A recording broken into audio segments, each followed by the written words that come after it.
everybody, welcome back to my channel. My name is Nguyen, and today we're going to be talking about nursing pros and cons.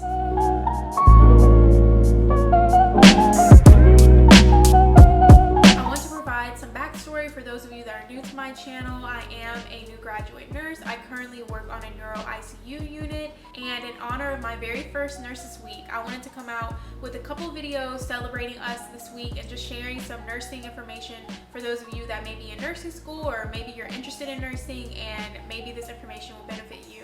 So without further ado, we'll just get right into it. No matter what specialty of nursing you're in, you have the ability to save lives or at minimum improve the lives of others. And a lot of times, especially in the inpatient setting, when you come across patients, they may very well be going through a very stressful event in their life. You have the opportunity to be the light in their day and just help them get through this hard time. And so if you're someone that is genuinely passionate about taking care of others or just caring for others, then there's a high chance that you're gonna get great job satisfaction from being a nurse. Even before the pandemic, nurses were always in demand, but since the pandemic, that has kind of shot through the roof even more. So no matter what, you have the stability of knowing that you will always have a job no matter where you move. So that in itself provides you a different level of assurance. In recent statistics, nursing is actually projected to grow by 9% by 2030, which is a huge percentage compared to other career paths. So it definitely makes nursing an attractive career choice because of security and stability, and just the fact that you will always be able to find a job or have a job. Nursing also provides flexibility with not only the specialty that you can work in, patient population, but it also allows flexibility in the hours or days that you work. So with 1 degree, you can pretty much choose any nursing specialty you want to go in, whether that's inpatient, which is probably the most popular, that's in the hospital, and within that, you can work on any unit that you would like, whether it's med-surg, mother-baby, labor and delivery, ICU, whatever specialty that's in the hospital, you could pick and switch. Or you could even do outpatient or hospice, or you can do more business like insurance and law. You could do home health, you could do cruise, you could do travel. There's just so many different opportunities in nursing that you don't need a lot of extra work or training to be able to go into those fields, and you can always interchange and switch after some time, which is a huge benefit for those that may like to have a change every once in a while. Not only that, but you can also change the patient population that you work with. So you could choose to work with adults for 10 years, and then you change your mind and you go and you work with kids for 10 years. Whatever it is that you want to do, you have the autonomy and flexibility to kind of jump around, because like I said, nurses are needed everywhere. Additionally, there's various nursing schedules that you can have that can almost fit literally anyone's lifestyle based on what you want and where you choose to work. So the most common schedule is that most nurses work 3 12-hour shifts a week. That is most common in the hospital setting, or otherwise called inpatient setting. So you work 3 12-hour shifts a week, and that can either be day or night shift depending on what hospital you're applying for and what they have available. Or you can decide to work outpatient or in a doctor's office and you work Monday through Friday, 8 to 5 or something like that. Or you could even work from home if you're in the more businessy kind of part of nursing, where you're working with insurance companies or law firms, things like that. You could also find nursing jobs that are from home, who you want to work with, where you want to work, what hours you want to work, and whether or not you want to do that for a long time. There's endless possibilities, so that's a very attractive thing about nursing as well. The median salary for a new graduate nurse is about $66,000 per year, so that's about $34 to $35 an hour, but this can also vary depending on what state you're in, what specialty you're going into, and what shift you're working. So just keep that in mind. But relatively, nursing pays decent or well compared to other career options, and nursing salaries are actually projected to grow in the next few years, because since the pandemic, hospitals are trying their best to retain their staff nurses. So a lot of hospitals are kind of upping their pay for their nurses, and we have also seen more bonuses for nurses in the recent years than ever before. So there's definitely high hopes that within the next few years, nursing salaries are not only going to rise, but there will also be benefits as far as annual to biannual bonuses. Again, this may vary depending on what field of nursing you're in, but for the most part, nursing does provide a sustainable salary. As a nurse, for the most part, no matter where you work, they should offer you the benefit of healthcare, such as dental, vision, medical, all those things at a much lower cost than if you were to go out and get yourself some private health insurance. That also has variations depending on what kind of health plans you pick, but for the most part, that is a big benefit for most people, especially those with families. A lot of times, these benefits also come with benefits or little bonuses for being healthy. So when you go get your annual checks, you might actually be rewarded for being healthy, especially if you don't smoke or if you just meet all the parameters of, you know, your age group, things like that. You can actually be rewarded with cards, extra money, discounts, whatever it is. It's still a discount, so I would still count that as a benefit. Another great benefit that most hospitals provide for nurses is actual tuition reimbursement or repayment or loan assistance, something along those lines that actually helps you pay back the money you may have taken out for nursing school, or if you plan on going back to nursing school. Let's say you have your associate's degree in nursing and you need to go back to school, your company or the hospital that you work for may actually pay for you to go back to school. Because if you guys have watched any of my recent nursing videos in my nursing series, I've briefly spoken on how the bachelor's in nursing is a new entry level for a lot of hospitals. So if you're interested in working inpatient and you're seeking a degree, I would just go ahead and get the bachelor's degree. Most hospitals do provide the benefit of assisting you with that, with the exception that, you know, you may have to work for them for however many years, or you may have to have paid so much before they actually put anything into it. That's kind of just all variable depending on, you know, the hospital that you work for or whoever it is that you work for. Overall, I would say that the investment you make in getting a nursing degree, you get a great return because, like I said, with one degree, you have a vast amount of opportunities that you can literally pick and choose wherever it is that you want to go at any given moment. That is something that really holds a lot of value, especially in this economy where a lot of career choices may not be as safe or secured. One nursing degree just opens so many doors for you, no matter where you choose to go or what your circumstances are. I would say that your return on your investment with this nursing degree is up there. As a nurse, you work alongside many other disciplines, whether you're inpatient or outpatient, or like I said, if you work for insurance or law firms, you work with a lot of different disciplines depending on where you go. So you have the opportunity to kind of professionally network. So whether that's alongside doctors or surgeons or lawyers or state officials, whatever it is, you have the opportunity to grow in your career, however it is that you choose. Regardless, it's not a one-person job no matter what field you go into. You are a nurse, you do a lot, but it's not a one-person job most of the time, and it shouldn't be. So you have great opportunity in professionally networking and being able to learn from other disciplines. Once you gain experience in nursing, wherever it is that you are, you could always do more with your experience. You could go from a med surgical floor and decide to go into a higher specialty level of care like ICU, or maybe you want to switch and go into labor and delivery, or maybe you want to go back to school to become a provider. So a lot of people with their nursing experience, and as they get older, they might go back and become an educator. So you could decide to go into business with nursing. There's a lot of nursing influencers now on Instagram, and you know, they're sharing their knowledge, their experience. You could go onto politics, like go petition for nursing things at the state level. You could go into management at your unit, or management within your hospital, or leadership. There's just so much you can do with the experience that you accumulate over time. So you have a lot of opportunities based on the relationships that you make and on the experience that you gain.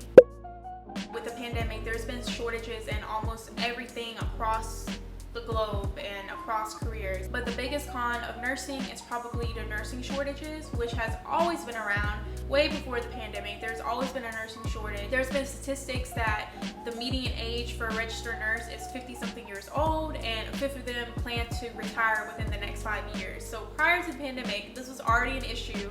There were just not enough nurses to take care of patients, especially with the patient population rising. A lot of people are getting older and they're also living longer because of our innovative healthcare system and management. You know, more procedures are available, more meds are available, so people are just naturally living longer and also developing chronic diseases. And as those chronic diseases become more manageable, there's still opportunity for them to get sick and come into the hospital. So there's just never been a good ratio of nurses versus patients. But since the pandemic, this has definitely skyrocketed the issue. So there's huge nursing shortages. There's just not enough people graduating. There's not even enough educators. And the lack of nurses with the surplus of patients has definitely made nurse-patient ratios unsafe. So there's been a lot of conversation about that, a lot of strikes about that, and unfortunately that is just a major con that is kind of hard to combat right now. We have those issues with the travel nurses. Travel nursing is great, but there's just all these dilemmas that kind of come along with this problem.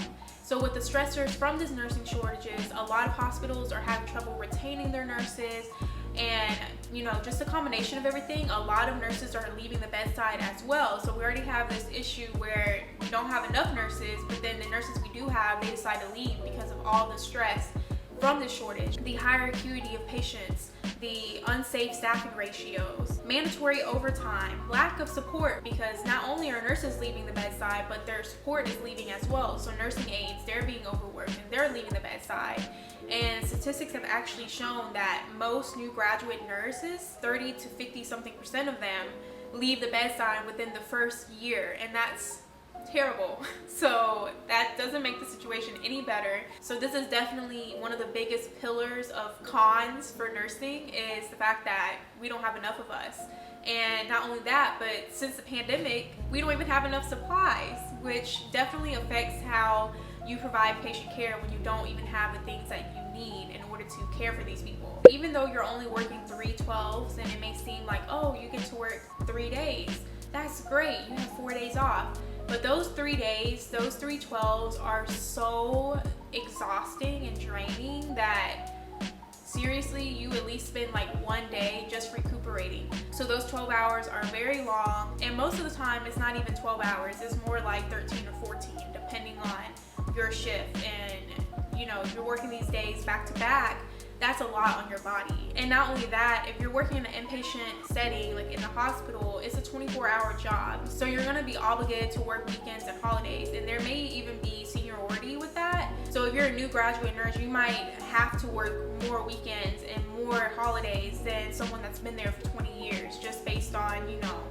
the seniority of it. And that may not feel very fair, but it's just kind of what it is because of the fact that hospitals are 24/7 operation. They don't close just because it's Christmas. So no matter what the occasion is, what the weather is, you're expected to show up for your shift, and you're expected to work the entire shift and maybe even some more after the fact. Nurses most commonly are at risk for back injuries, or they at least experience back pain longer they are in nursing, just from the simple fact that most of the time we have to physically move our patients and lift them up, and depending on the body mechanics that you're using, depending on your flexibility, and depending on the rush of it, so depending on what the situation is and whether it's an emergency and we need to get you up and fast, sometimes you don't have time to think to use your legs and not your back. So most commonly nurses have back injuries, or they get back injuries, or they over time develop lower back pain as a result of being in nursing. And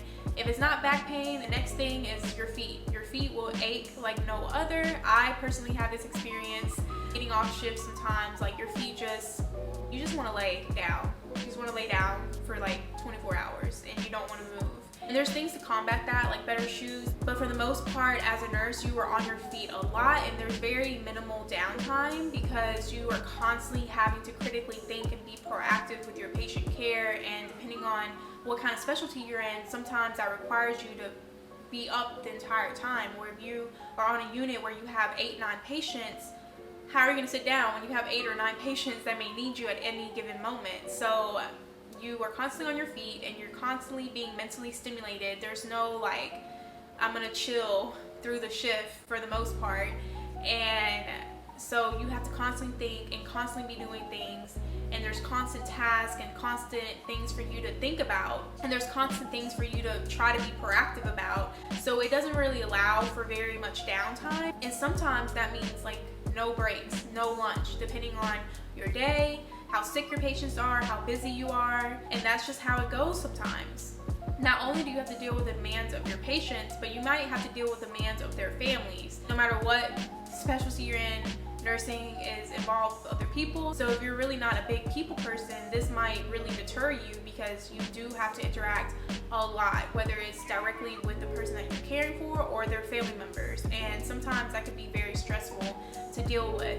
Additionally, nursing involves a lot of technological things now, especially with new equipment coming out, things to help you take care of your patient, or even charting. Documenting is a huge part of nursing that we don't really talk about enough in nursing school. I wish there was a universal charting system, but unfortunately there's not. So depending on who you work for and if you switch jobs, you might have to get accustomed to different charting systems. And if you're a new graduate going into the hospital setting, this can be very overwhelming. Or if you're just someone who's like older, or you're just not someone who's very tech savvy, it can be really hard to like keep up with where and what do you need to document. This can be very overwhelming and very stressful to, you know, have to worry about, because you do need to document everything you do and don't do. And if you have more than one patient, that's just a lot to kind of keep in your mind, and a lot to try to figure out, especially as a new nurse, especially as a nurse changing over systems, especially as an older nurse, just pretty much for everyone. So very mentally and physically tiring. You'll be in shock how many people act surprised about this, especially when they're already a nurse. So as a nurse, you cannot decide that you're not going to take an assignment or not take care of someone based on their diagnosis. So no matter what, you have to take care of these people. If they have a super contagious disease, if they have COVID, if they have TB, whatever it is that they have, you have to take care of them. You can't just say, I'm not doing that. That just goes against nursing ethics. And so when you choose to become a nurse, you are going to be at risk of exposing yourself to contagious diseases, to bloodborne diseases, just from working with needles and sticking these patients, or, you know, God forbid your patient is violent or something like that. You know, you have this risk of contracting something, or at least at minimum taking home these germs from the hospital or germs from your workplace. So that is definitely another thing to consider, especially if you're someone that may be immunocompromised, or if you have family members or people that live with you that are immunocompromised. That's a good thing to remember, because like I said, this is a very real risk. Unfortunately, this is something that also comes with the job, is that you are also at risk of being physically harmed. So a lot of times this could be patients in any specialty really, but most commonly it's in the ED, in the ICU, in the psych ward, even nursing homes, believe it or not. But no matter what, as a nurse, you always have to watch out for workplace violence with patients and inpatient care. You know, they teach us things in nursing school to keep you safe, but no matter what, this is a really real possibility. They actually did a survey back in 2019, the American Nurses Association did, and they found that 1 out of 4 nurses reported being physically assaulted by a patient. And a lot of them also reported that they thought this was just a part of the job, which is very sad, because we should not be getting beat up. It's just what realistically can happen due to, you know, many different reasons, whether the patient might be a psych patient, or they're an elderly patient that has dementia, and like if they're delirious or they don't know what's going on and they, you know, attack you, or maybe you have a drunk patient that, you know, attacks you, or you just, I don't know. There's many different ways that this can happen, but it doesn't always even have to be physical. If anything, I feel like maybe 100% of nurses can report being verbally abused, for sure. So that is just something to keep in mind, because you definitely have to have thicker skin when it comes to these things, not just for the physical aspect, but for the mental as well with the verbal abuse. It's a good thing to note that only 32 states, and for my people that are in Memphis watching this, Tennessee is not one of them. Only 32 states have laws that makes it a felony for someone to hurt a healthcare worker. So the other states, that's really sad. In most cases, it's a misdemeanor, and that's if the nurse presses charges. But in the actual setting, and the actual, like, while you're at work, the nurse cannot legally do anything about the assault unless you want to lose your job.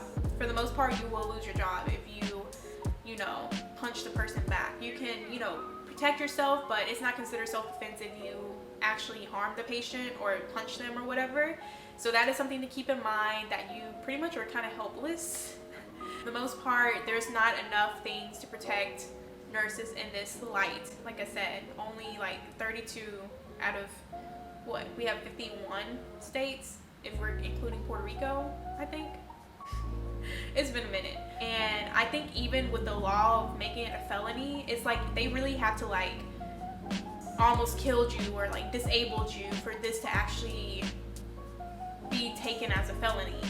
That's what I've read anyway. So correct me if I'm wrong, but that is terrible and terrifying to think about. Most people don't really think about nurses' mental health unless you are a nurse yourself, or you are a healthcare worker, or you're someone that works around nurses. But mental health is a big issue for nurses, especially if you work inpatient, and with the pandemic and all those things, we have seen a lot more death than normal in the past few years, and that does take a toll on someone, especially if you worked a lot with a particular patient and you bonded with them, and you know, you did everything you possibly could every shift to save them, and they may have not made it.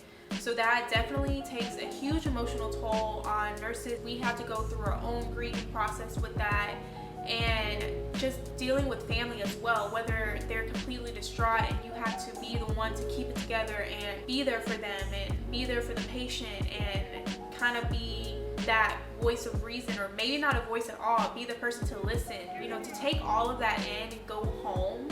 And most of the time we don't dismantle those feelings or, you know, those thoughts in the moment, and even when we go home we might not do it as well. Have to go home and be normal with friends and family. That's a lot to like hold on to.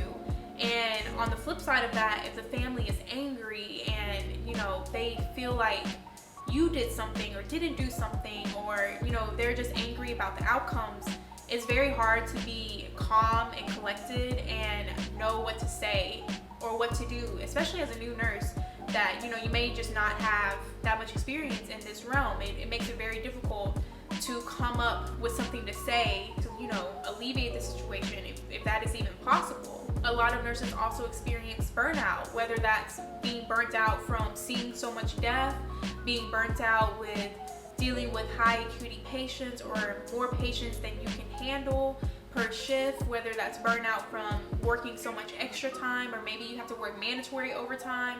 The more you see the same things over and over, you do become kind of jaded. We run the risk of losing that compassion, losing that empathy, losing that passion that we initially had when we went into this. So it's definitely a very real reality that nurses may face if you're in a toxic nursing environment. We hear the saying nurses eat their young, and there seems to always be like beef or competition between just everything in nursing, whether it's day shift versus night shift, seasoned nurses versus new nurses, NPs versus nurses, ICU versus ED versus the rest of the freaking hospital, med-surg versus the rest of the hospital. It's just like, no matter what, there's just always like beef between the littlest things, and it just like, it doesn't really make any sense, and it can be completely toxic, especially if you are surrounded by that. God forbid your management is involved in all that. It just doesn't make it a very nurturing work environment, and it makes it very catty, it makes it very dramatic. I truly just think it stems from, you know,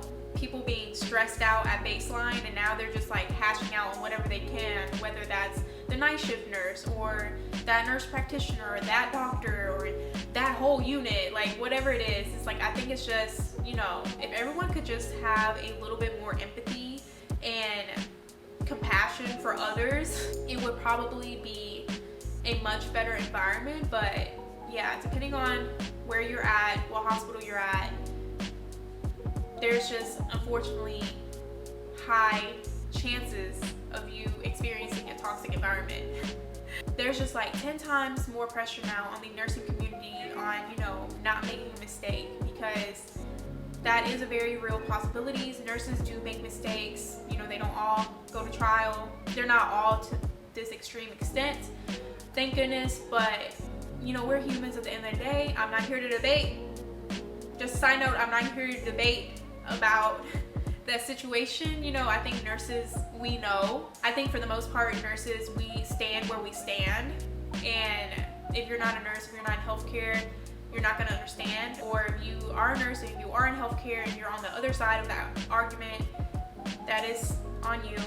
I'm not here to debate about it, but I will just say that since this has happened, it has created a rift in nursing care. Overall, mental health wise, nursing can definitely cause you to develop PTSD, anxiety, insomnia, depression, you know, you name it. So at baseline, if you already are an anxious person, or if you already have issues, which I think we all have issues, but I think it just boils down to your purpose and why you are choosing to go into nursing. And if you genuinely do care about people, you care about making a difference in their lives, or you care about making a difference in general, then, you know, the benefits might outweigh the cons. But it would be oblivious to think that, you know, that pro of just making impact erases the fact that your mental health does matter. And so with that, I'm going to conclude the video with saying that on Thursday, the last day of nursing week, I will be posting a video talking about self-care for nurses and how we can kind of combat these cons. So if you guys are interested in that, don't forget to subscribe, and I really hope you guys enjoy this video. If you are an aspiring nurse, if you are in nursing school, make sure to leave me a comment and let me know if this video helped you at all, or if you're just interested in nursing. If you just watched this video, make sure you leave me a comment and let me know, you know, what did you take away from it, and if this kind of opened up any conversations for you or any debates for you in your mind about whether or not nursing is for you. Let me know, you know, how did you weigh out the pros and cons.